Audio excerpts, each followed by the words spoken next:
Hello and welcome to another episode of That Random Model. Today's episode, we are going to be talking about the Toyota Corolla AE86, specifically a Fujimi 124th scale Toyota Corolla. This one is in Japan called the Sprinter Trueno. And in Japan, the Trueno is distinguished by the pop-up headlights. In another version of it was the Levin. The Levin has non-pop-up headlights or exposed headlights. More on that in a minute. To get started, we will be looking at this kit, which features a tuning accessories, and all the grayed out bits you can see are bits that you won't be called out in this build, but that are those that you can option on the kit, either however you want build, or use on another one of a very similar make, or something that fits. Most people that know how to scratch build will be able to take care of that with no problem.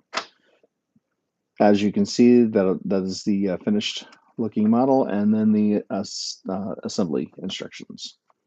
Now, the Toyota Corolla 3-door version, as this is called, where you have 2 doors and then a hatchback. Most markets will call that a 3-door instead of a traditional 2-door. This is often referred to as a hatchback. There is also a coupe variant, which doesn't have a hatchback. It has a traditional notchback or trunk. And they also will come in either the Trueno pop-up headlights, which you can see you can assemble this way, or with wow, I can't think of anything right now, with more natural exposed headlights. So there are the instructions. Finished model, you can see that you've got arrow wing spoiler on the back. You've got a intercooler option. Some nice fun things to do with this one. Now here are your decals. Always fun to look at. You got Toyota, Pirelli. These you can put on the windscreens, either the front or back. You have your regular markings, as well as a digital dash, which was something that was getting more and more common in the 80s. It was kind of gimmicky on a lot of Toyota, or excuse me, a lot of Japanese cars like Nissan and Honda. Some of their more sport-oriented ones were having these digital clusters. So you'd have something like that, and of course your radio or HVAC controls, as well as some aftermarket stickers as well. So very nice. Looking at the kit, we see injected molded plastic. We'll get to that in a second. This is the basic body. Again, this is a 2-door hatchback. You've got molded body lines. And you got a recess line, and then you have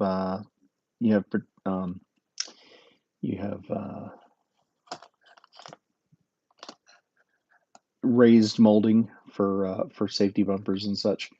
Here is your molded in pop-up headlights, and then your Sprinter Trueno grill. This is a little bit different grill bumpers, taillights than you would see in the United States. The United States had larger taillights. It had different bumpers. The front bumper wasn't as aggressive. It didn't have all these intakes in it. And the sporty version in the United States was the GTS. So you had the Corolla GTS, and then you had in other markets you had this, which was like I said, the Sprinter Trueno or the Levin. Now in in Spanish, Trueno means thunder, and Levin means lightning. So they had very spicy names for their sporty lines. Now, if this car looks more familiar to younger people, you might have seen the anime Initial D.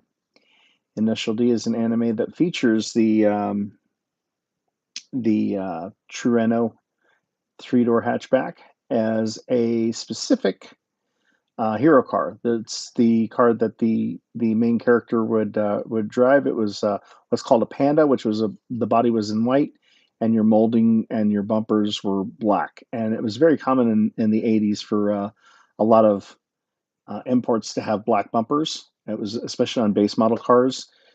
It would be advertised in on some of the more expensive or sporty lines to have body colored molding and bumpers and mirrors. The base version of this was only sold with a driver's side mirror, for instance.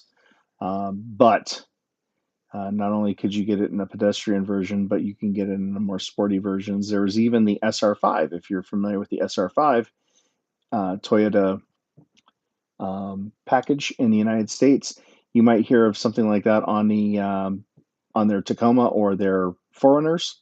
That was also a package that was offered on the Corollas as well. It was kind of like a mid-range but sport-oriented version. Now, looking at this real close, you might notice that the fenders are enlarged. Now, this is for this specific kit that has the aero package on it. The fenders, the over fenders will actually give you more. They need a little bit more clearance for the wheels.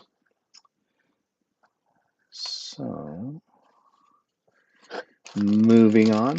Again, this specific version has these aftermarket rims. Now, if you notice, they have smaller and wider width ones, front and rear tires. Of course, they have deeper insets on the rims themselves. Very sporty look. You'd probably want to paint this like a white or an aluminum to give it a nice little sporty appearance.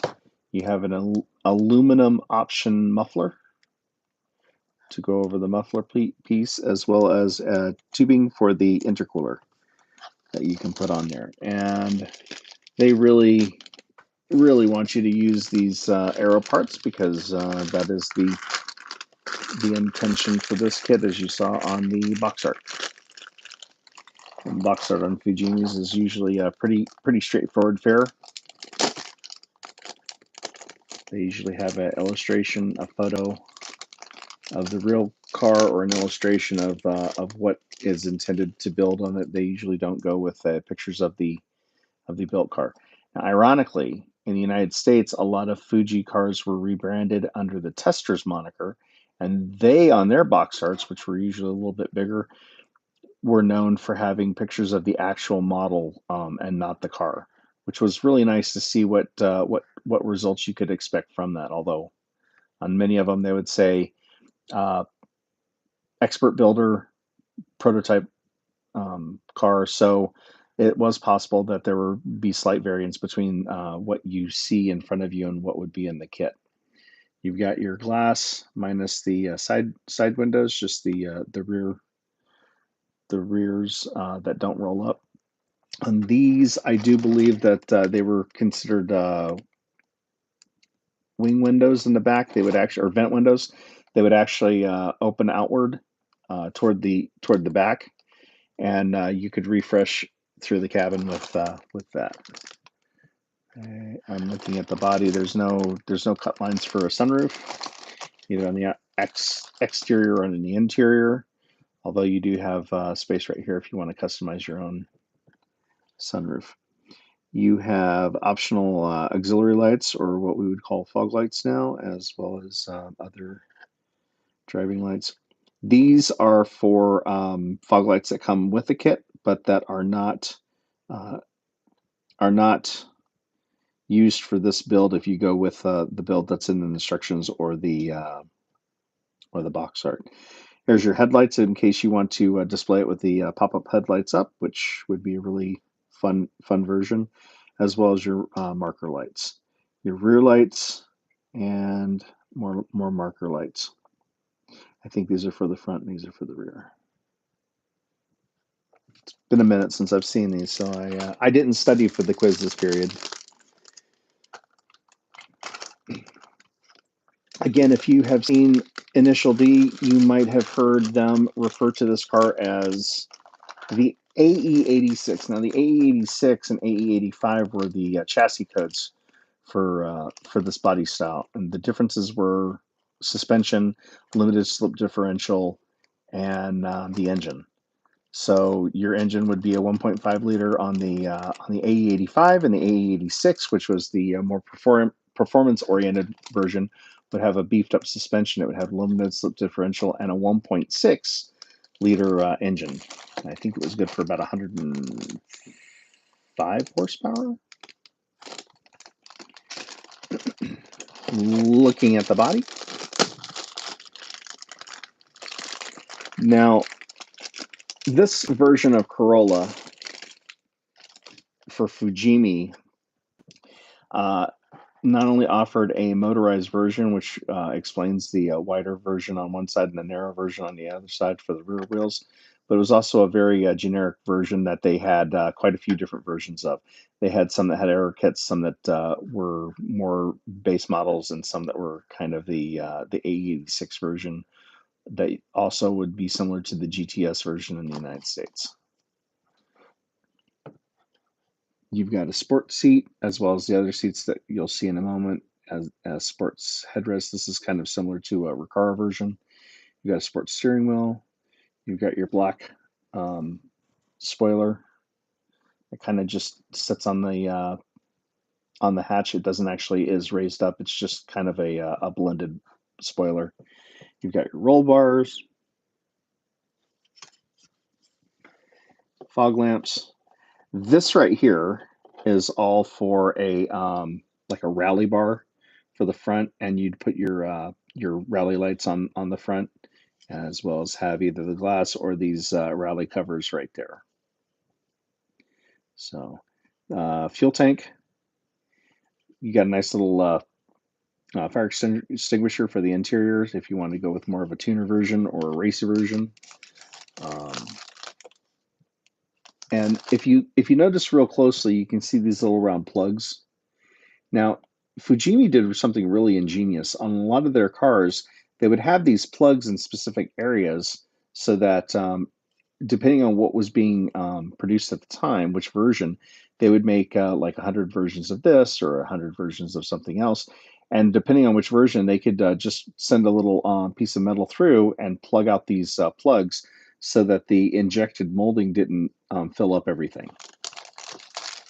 Quite a nice way to figure out what you're going to do. And here is more of the interior. Here's your cover for the rear hatch. Here's your doors. This is your standard seats. They're quite neat looking in the Corollas. They had these integrated headrests that I can't remember if they moved or not. I never had a Corolla. This was always a favorite of mine. This is always something that I really wanted as a kid. I love the design of the body.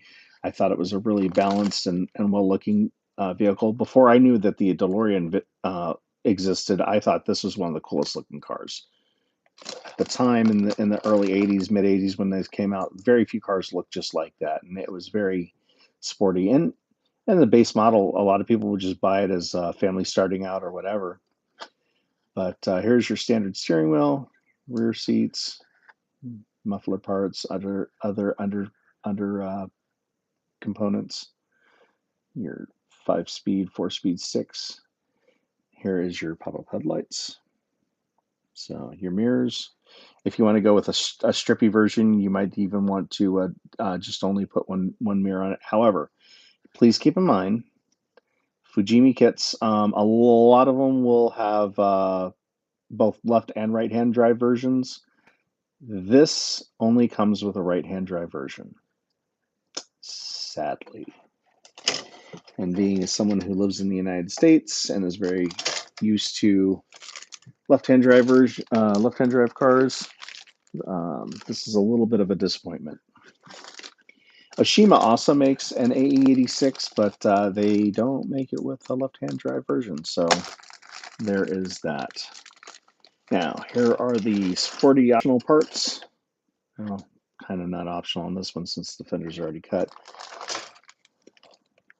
But you can see what the over fenders will look like once you put them on and paint them. Of course, you even have a different rear spoiler for that. Now, these fenders would, even though that they are notched for this car, you could probably alter them enough to put on something else. A little bit of time and effort. It could yield different results.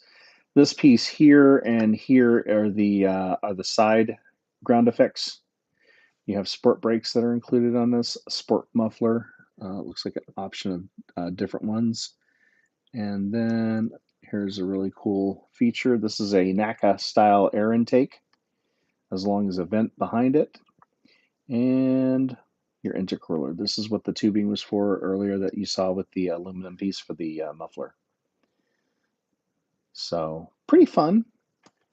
Pretty fun. Oh, we're not done yet. We have a couple more pieces. Here is this is your lower air dam to go over your bumper.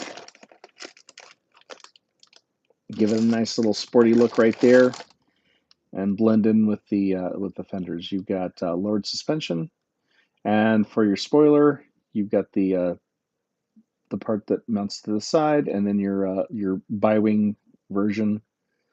And these are spacers for your wheels and suspension. So there is that. Now,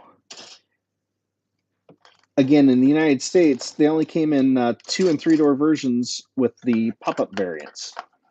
In Japan, they also had the exposed headlights. For some reason, I can't think of the right term right now, but basically exposed headlights. And that would be represented by another Fujimi kit. There's your 11 headlights. Unfortunately, I don't have a 2-door version in front of me to show you what the version is. For many of you familiar with 80s Corollas and Toyotas, you would probably know exactly what it is, especially once you saw it. Again, the grayed out parts refer to parts that are not used, so could be referred to as optional. I'm going to pull this aside for a second and get right back to it. Now, this depicts from the box art the AE85 version from Initial D. This is the hero's best friend who encourages the main character to race or drift with his car down Mount Akina, I think is the name of it. Here's your exposed headlights. Of course, now all cars have exposed headlights. Your very similar taillights, and a little bit different front bumper on this.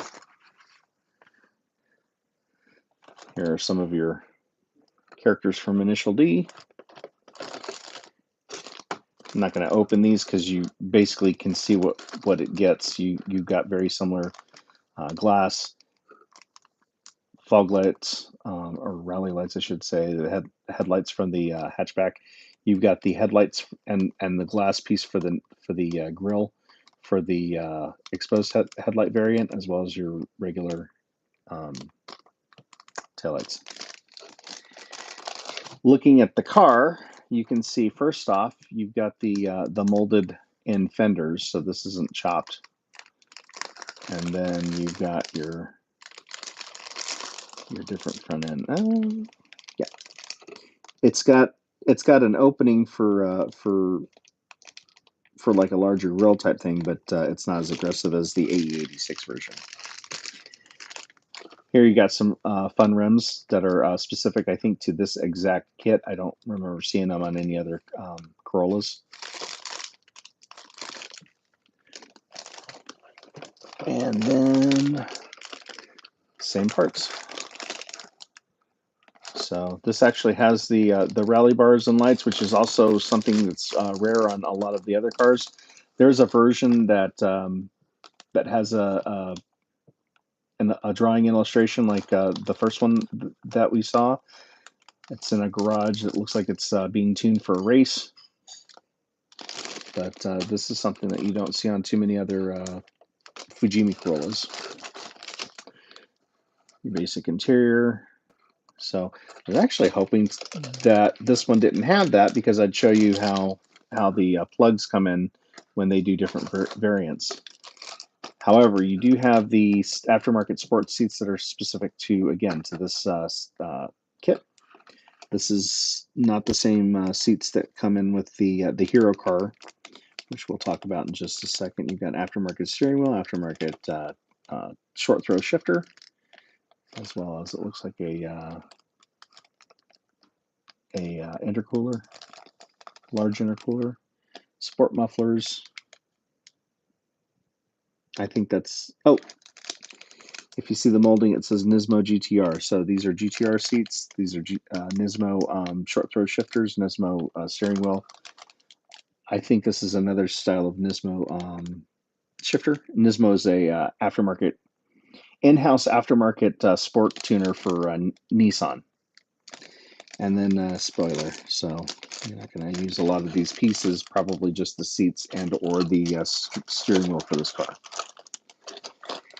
Now, getting back to the Initial D variant, the Initial D Hero car is a pop-up headlight version, so it is the Trueno, and it is what's called the Panda. It's white with black molding and black bumpers, with a Japanese font on the sides, because it was used as a tofu delivery car.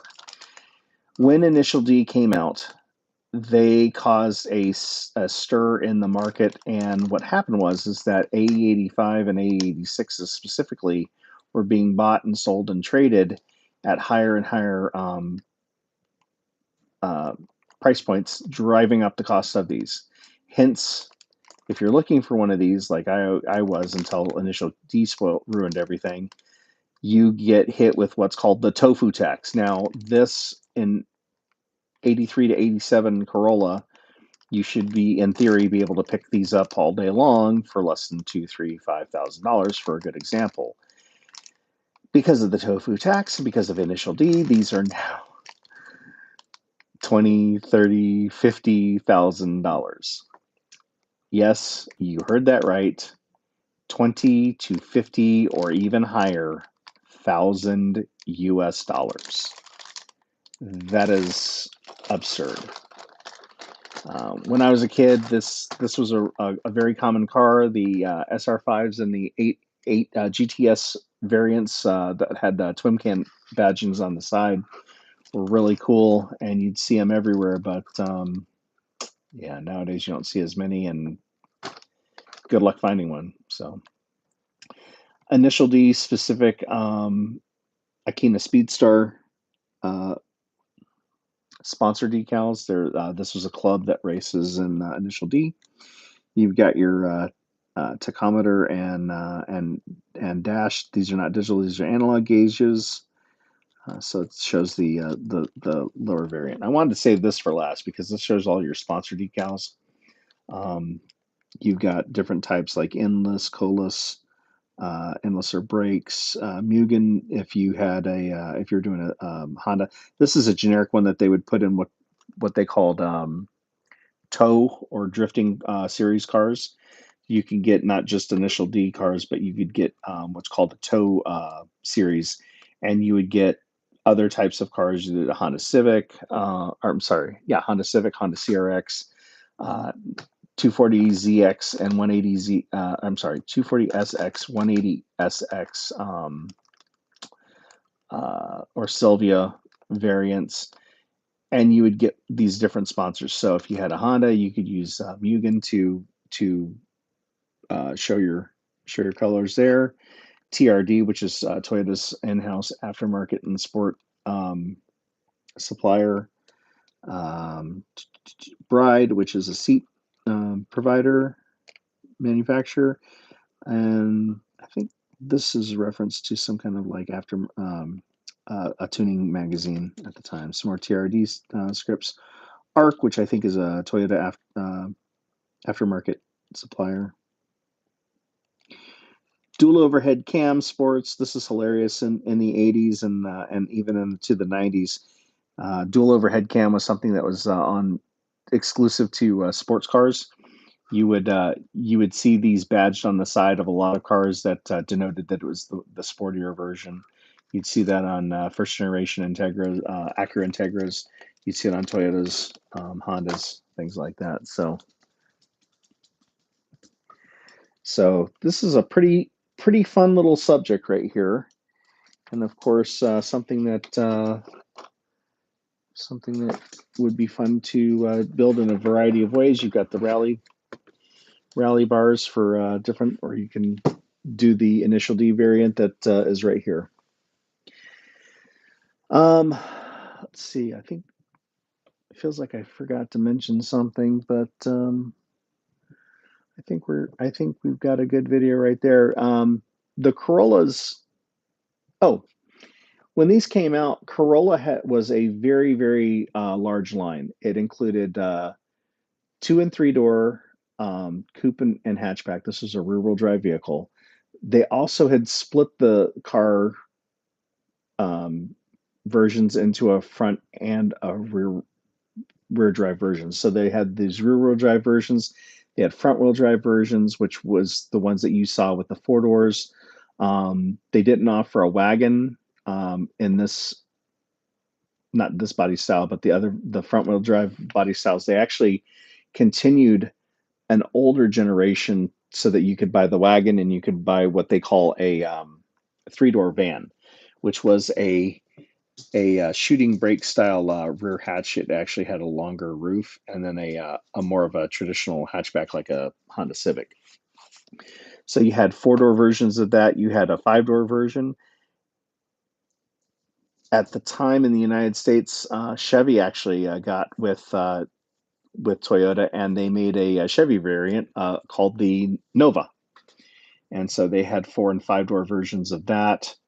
The Nova version was actually like you have the difference between the exposed headlights and the pop-up headlights. The Nova was based on the not on the pop-up headlight version, but on that version of, okay, this is getting complicated. On that body style car, there wasn't pop-up headlights or exposed headlights. They were all exposed headlights. But they still had the difference between the Sprinters and the non-Sprinters. The Chevy Nova was based on the Sprinter. The Toyota Corolla was sold in the United States was not. It was not the sporty version. So they had a little bit variant differences between their headlights and the taillights, but there wasn't a pop-up version. But they had the 4 doors and 5 doors, which was a hatchback. They had the 2 doors and 3 doors, which was a coupe and hatchback. And then they had also something called a FX, which was like a Honda Civic at the time, which was a 3-door hatchback with a more of a vertical hatchback. And that was something that was sold in the United States as a 3-door variant, but in other parts of the world they actually had 5-door variants. So it had 4 doors plus the vertical liftgate. So that was something else I wanted to cover on this.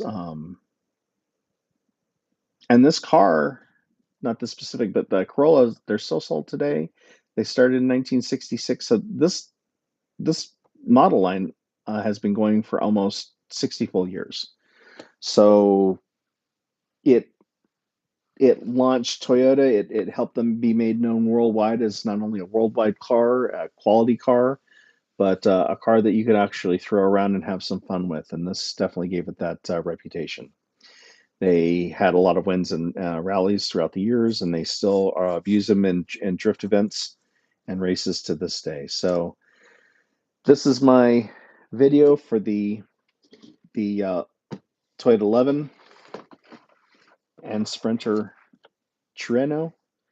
And I want to thank you all for watching. For those that are on live right now, for those that will be watching later, I really want to thank everybody for watching. And if you got to the end of this video, thank you so much. You guys are real champs. That will be the end of this video for today, and thank you so much for watching. Have a great day and enjoy the hobby.